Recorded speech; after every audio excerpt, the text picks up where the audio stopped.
Ladies and gentlemen, boys and girls, it's time for the 5 most confident locks of UFC Fight Night Tatsuro Taira versus Brandon Royval. And I heard what the people been saying. They've been saying that Brandon Royval is going to get this upset. I don't think so. I think that Tatsuro Taira is a lock, and he's going to be my first most confident pick. Then I'm going to go ahead and go into co-main event with Iron Turtle. My one reservation is we got to make sure that Iron Turtle's healthy. He had to pull out last time due to some type of health scare, couldn't pass his medicals. That's not ideal. So we got to make sure that Iron Turtle is still iron. We can't be having Tofu Turtle. You know what I'm saying? And then we're going to go with, was that racist? That was a little racist.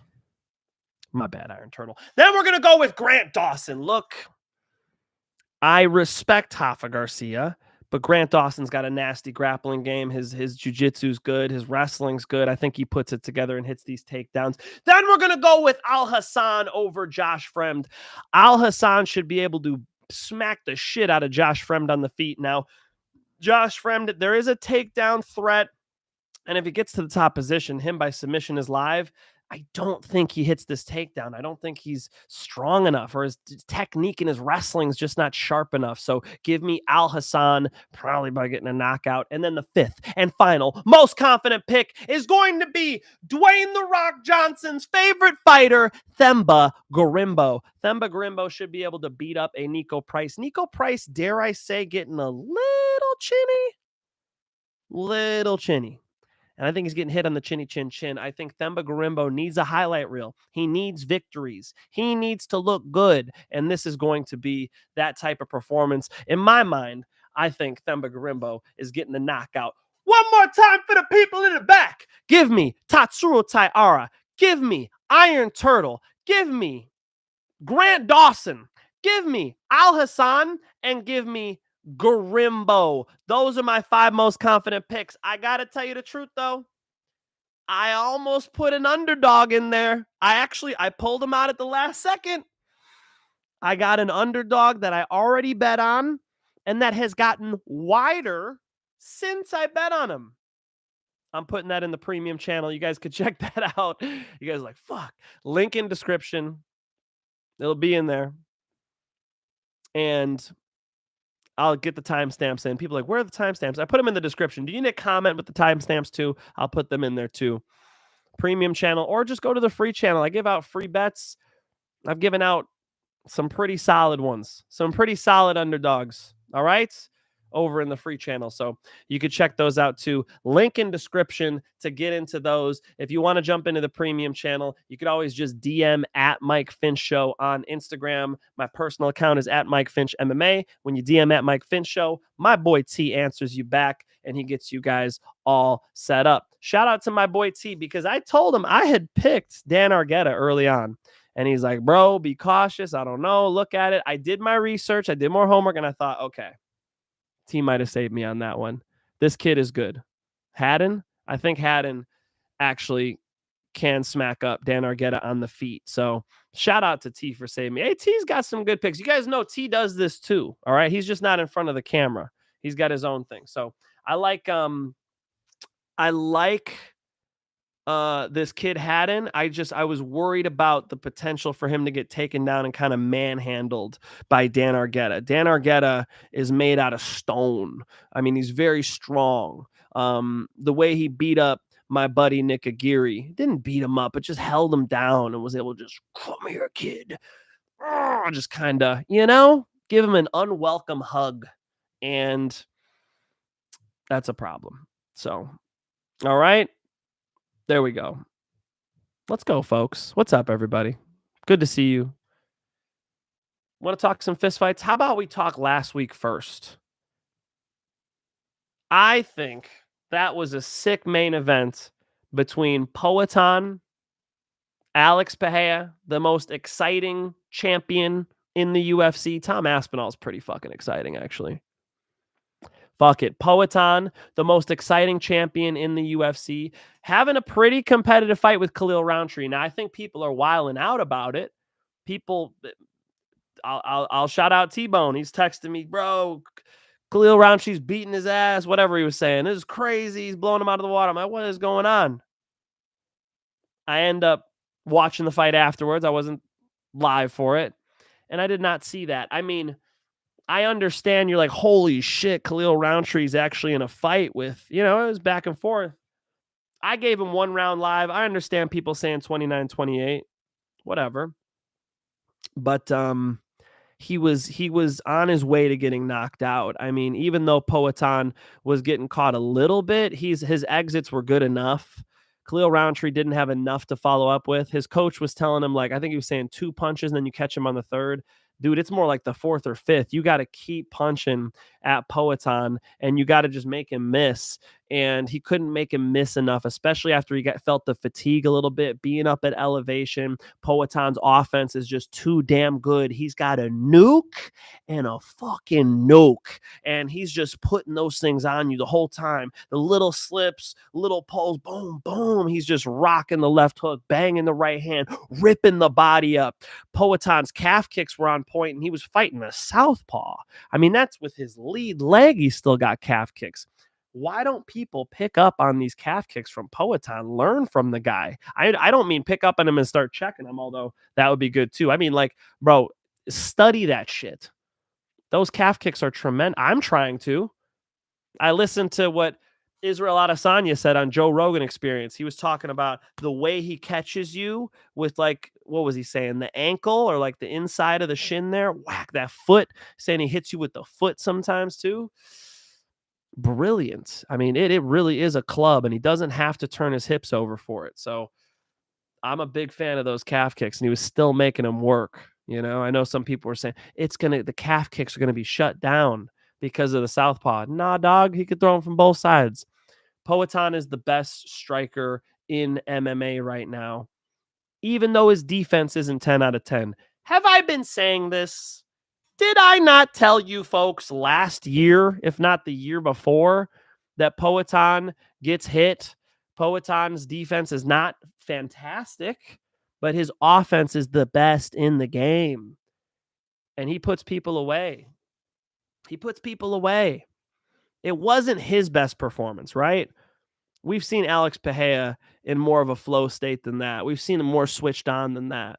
Had a bit of a slow start. But the dude fights sick, injured. He doesn't give a fuck. He's stepping in there and going to war every time. And big heart and just a brilliant finish. It was a very cool, fun fight. That's the type of fights we want to see. When you go to a live fight, would you rather see Merab Dvalishvili dry hump Sugar Sean O'Malley, start kissing him and shit? I don't want, I'll watch, but or do you want to see Poatan fucking slam a left hook? That sounds more fun to me. And I've never seen a Poatan fight live. Too bad. Never met the dude. Merab's a nice guy. He came over to work out at UFC Gym Huntington Beach. There's a video of me and Merab on my Instagram. That's the @MikeFinch MMA one. It actually might be on the Mike Finch Show one too. And speaking of, shout out to the Cousin Tyson. How dope is this? Look at this. Cousin Tyson made this. All right. He sat there and sewed it. No, but this is pretty good. Shout out to Tyson. Shout out to the brother, Sean. Look at the Mike Finch Show glass. Sick. Everybody knows wifey made the sign, right? People are giving me shit. This is cool. That's nice. I appreciate it. Really cool fight. Yeah, Juliana Pena probably lost, but I did give her out as an underdog, so I wasn't too mad about it.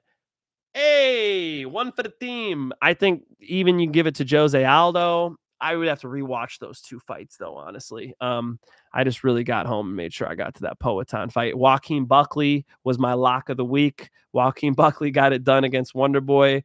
A very similar fight to what I predicted, too. Like, went very, very close to what I predicted. So happy about that one. Made some buku bucks over the weekend, man. And it was good. It was good. I bet some large amounts and won some large amounts, which is nice. So I would love to help you guys bet. If you want to tail my bets, feel free over on the premium side. Again, I'll drop the link in channel. It's already in my channel description. It always is. Go ahead and click it. All right. You guys want to talk about these fist fights? Let's do it. Who the fuck is Iron Turtle? Tyler. Dog. You don't know about the fucking Iron Turtle? You don't know about the fucking Iron Turtle? The man, the myth, the legend, Iron Turtle? Go ahead and watch the Brad Tavares fight and you're going to find out about Iron Turtle. Been waiting all week for this Crouching Tiger. Let's go. I'm going backwards. Finch picks GOAT. Thank you. Thank you. Let's go. What's up, Gianni? What's up, guys? All right. Khalil versus Hill next. Yeah. Cause Hill's talking shit. Jamal, why are you talking shit in the audience, bro? Yawning and shit. Why are you tired? You still waking up from getting knocked the fuck out a lot earlier than Khalil Roundtree? I'm always hating on Jamal Hill. Yo, there's some Jamal Hill fans out there who don't like it. I don't care. All right? He was never great. Being the light heavyweight champion in the UFC is like getting a toy in your Happy Meal. That's Chael Sonnen line. No, it's good, but that's the worst division in the UFC. The UFC had it a little bit lighter because they lost talent to Bellator. Think about the Bellator guy. Ryan Bader was a light heavyweight, went up to heavyweight, obviously, but Phil Davis, Yoel Romero, Corey Anderson. Vadim Nemkov is a tremendous light heavyweight. Not that the UFC lost him, but could you imagine if they had him in the UFC the whole time? I think he would have been the champ, not Jamal Hill. So they're really at a deficit in the division, and they've been suffering. They've been suffering because of it. I mean, for a long time there, Bellator had better light heavyweights than the UFC. That's wild, because you can't really say that about other divisions. Patchy Mix is really good. Pitbull's really good. AJ McKee's really good. Bellator has great fighters, but as far as a division is concerned, head-to-head matchup, there was a while there where I would pick the Bellator light heavyweights over the UFC heavyweights. You can't normally say that, right? The UFC does a great job keeping talent, does a great job matchmaking, deep divisions. I mean, there's plenty of good things to say, but that's why I bring it up, is because that's the anomaly. It's the light heavyweight division. It used to be the fucking division. Who remembers the Chuck Liddell days? I do. You want to know who my favorite fighter ever was? Chuck the Iceman Liddell. I used to love watching him beat up Tito Ortiz. And now I live in Huntington Beach. I'm the new Huntington Beach bad boy. Shout out to Andrew Posada. Shout out to Mark the Shark Irwin, who I gave that name to and he took it. The new Huntington Beach bad boy. Because Tito moved to Florida. Somebody robbed his fucking house and he dipped to Florida. It is what it is. Huntington Beach is a very safe place to live, by the way. I think he was targeted. Anyway. Good card. UFC 307 was sick. Now let's go on to a fight night. Good fight night. Super fun fights, especially this main event. So let's break it down. My first most confident pick was Tatsuro Taira over Brandon Royval. And I know some people don't like it. I just did a show with AJ DeVito over on MMA Experts where he told me that Brandon Royval was his lock. He had the gall to start the conversation by saying, who has Tatsuro Taira fought that's like Brandon Royval? How about every single Mexican in the UFC? How many Mexicans does Tatsuro Taira have to fucking beat? That is a wild statement, all right? Tatsuro Taira has only fought Mexicans in the UFC. He beat Alex Perez, Carlos Hernandez, Edgar Chairez, Jesus Aguilar, CJ Vergara, Carlos Candelario.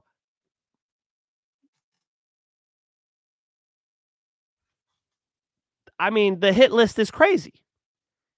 That's a wild hit list. Big respect for the Mexican fighters, but I do think Tatsuro Taira has seen, a talented striker who's got some scrappy submissions. I think he's seen that. Brandon Royval's good. Brandon Royval going to split decision with Brandon Morono. We've really only seen him have a problem getting taken down, held down a little bit. I think he gets taken down by Tatsuro Taira, and I think Tatsuro Taira is more of a finisher than Pantoja. Gets on the back, finds the neck, rear naked strangle. My real OGs know it ain't a choke. We choke on spaghetti. You strangle Brandon Royval. And I know my buddy Motaz is probably watching. Pro fighter, Motaz Oscar. Go train with him at Round 4 gym in Illinois. Because he's trained with Brandon Royval and he loves the guy. But I believe Brandon Royval only has a striking advantage here. I think you got to give the wrestling to Tatsuro Taira, and I think you got to give the jiu-jitsu to Tatsuro Taira. 2 out of 3 aspects. Give me Tatsuro Taira submission. Maybe it goes to a decision, but I'd be surprised. Especially because Brandon Royval's got such an open style. He'll spin, he'll jump. I think he gets taken down, folks. Then we're going to go with Iron Turtle. Look, I like what AJ DeVito said here. Iron Turtle's better at everything. Probably a little bit competitive on the feet, let's be honest. And I am looking at the what happened when they rescheduled it thing, because it's tough to bet on somebody, like Brian Ortega couldn't fight Diego Lopez, and they rescheduled it. And I thought, okay, Diego Lopez is a lock, right? Gave him out. But with this one, I'm still going to stick with Park.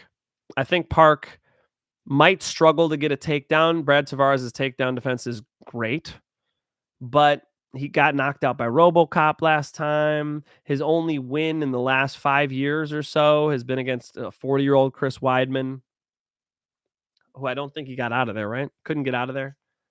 Let's go with Iron Turtle. I think Iron Turtle gets this thing done. Give me Park. I think maybe decision, though. So maybe it goes long. All right. Then we'll go Grant Dawson. Grant Dawson's wrestling grappling combination with the jiu-jitsu, tremendous. Tremendous. He's really shown that. My issue with Grant Dawson is he got knocked out by Bobby Green, and that didn't age great. He really fucked me up with that one. Because not only does he lose to Bobby Green, then I'm thinking, okay, maybe Bobby Green can knock out a good grappler like Paddy Pimblett. And then he goes out there and fights like a fool and gets fucking smoked by Paddy Pimblett. Really fucked me up, Grant. Damn it. Why'd you make me think Bobby Green was good? Bobby Green's good, but you get my point. I think Grant Dawson is not a great striker, but I like the team. ATT's tremendous. I do think he puts it together. I think he finds a way to get these takedowns against Rafa Garcia, and then on the ground, Rafa Garcia is going to be in trouble. When Grant Dawson gets on top of you, he's wrapping the legs up. He's tangling up with his own legs. He's controlling the wrist. He's breaking you down. He's working to top. He's very good once he gets going. So I think Grant Dawson's got to be a lock here. Dare I say a bettable lock. The money line is a little wide, so who knows? All right. Alhassan over Josh Fremd. Josh Fremd's striking's not good. It's just not dangerous, right? And Alhassan's is dangerous. Now, Josh Fremd has a shot on the ground. Like, if he can get a takedown here, he can make something happen. But Alhassan's so explosive, so strong. I think, pop, pop, he just cranks out a couple shots. I think he could find the chin of Josh Fremd. Alhassan with a first-round knockout is super live. I like Alhassan in this matchup. And then Themba Gorimbo. Themba Gorimbo should make this happen. Like, the UFC wants to market him. They want to put him in big spots. And so, I've heard it asked, like, why give him Niko Price? Why not? They want him to have a highlight reel knockout. Who you want him to get, I think that Themba Gorimbo is a big time lock here. He should be able to find that knockout. I think it works. I think he does get the highlight reel. His striking, he has an opportunity to open up in this fight. So if he wants to do a clinch fest, that's going to be a bad move. I think that he's going to let his hands go. I think he'll look good on Saturday night. Themba Gorimbo levels up against Niko Price, who's on his way out. I think we've seen the best in Niko Price. Couple good finishes, tough dude, but dare I say chinny? I think Themba Gorimbo finds the shot, gets him out of there. So those are my 5 most confident picks. I've got other confident picks. I already bet on a dog. It got wider. I'm going to drop another one. Okay. Kind of want to break it down. How dare I? How dare I preview that and not break it down? So rude. Aldo was controlled. I got to rewatch that one to really score it, honestly. You know, I was laser focused on the Alex Pereia fight, but I'll watch that Aldo fight back. I took Royval sub plus 1800. Y'all are wild. I mean, yeah, club and sub is live, but it's Tatsuro Taira. Have you guys seen this 24-year-old Japanese kid fucking these dudes up? He looks good doing it, man. I don't think he's over. And I love the home field advantage. You're like, it's not in Japan. Every single Tatsuro Taira fight's been at that apex. Brandon Royval's been fighting in Mexico City. He's been fighting on the Covington fucking Edwards cards. He's been fighting in the big cage on big shows. You would think, yeah, good experience, but Tatsuro Taira, it's like home base for him. He's done this. He just did this main event of a fight night. He just did this. He's on a roll. I like the kid, man. I think he's on his way to a title shot. I think Tatsuro Taira gets that title shot. Does he get the title? I don't know. We could talk about it. But for Saturday night, I'm thinking Tatsuro Taira. I think you're wilding. A lot of people picking Brandon Royval. So, yo, keep sweetening up the odds for me. Go ahead. Sweeten up the odds for me, folks. Brandon Royval is good, by the way. I'm not trying to hate on Brandon Royval. It's praise for Tatsuro Taira, the Japanese fucking superstar. 24 years old, and he's fucking good, man. All right. Iceman had the best stand-up game in the sport at the time.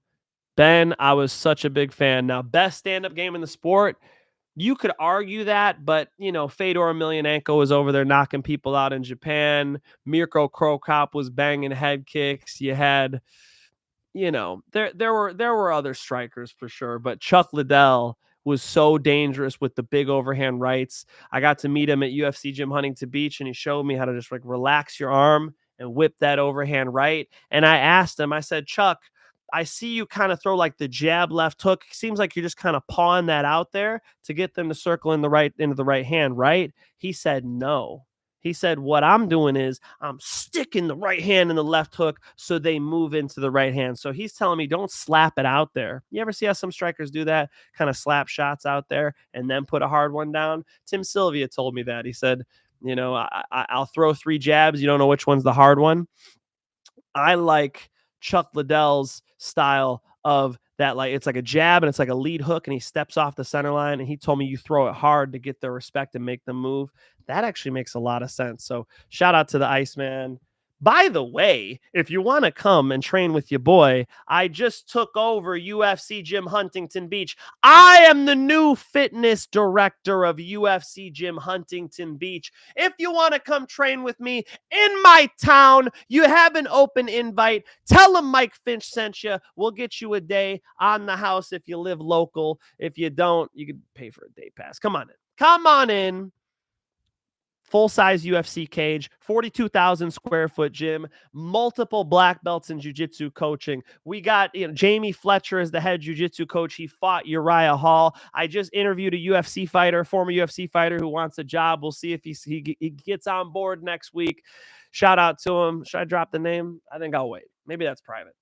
Hopefully we get him on the team. I just saw Giga Chikadze working out, this week during the day. Chris Cyborg running around the track. Henry Cejudo's taught a wrestling class there. Rampage working out there every morning. It's good to see Czech Congo in the gym. I mean, a lot of UFC fighters around Huntington Beach. They're all invited. They all have free access to the gym. We make sure we take care of them. If you want to come to UFC Gym Huntington Beach, we will welcome you in there. Come see your boy. And make sure you guys check out my picks. I'm dropping them every single week. I'm going to make sure to drop another juicy pick on the free channel and my 5 most confident bets on the premium channel, as well as my wild card, which I'll be doing every single week. Folks, I appreciate you tuning in. I know you guys want the BKFC picks. I do have a couple. Should I just tell you honestly, I pick favorites on that one. I got a nice dog that I'm going for on this UFC card. So there's that. But, with BKFC, I do have some. I do. Maybe I'll throw them in there too. All right. How about this?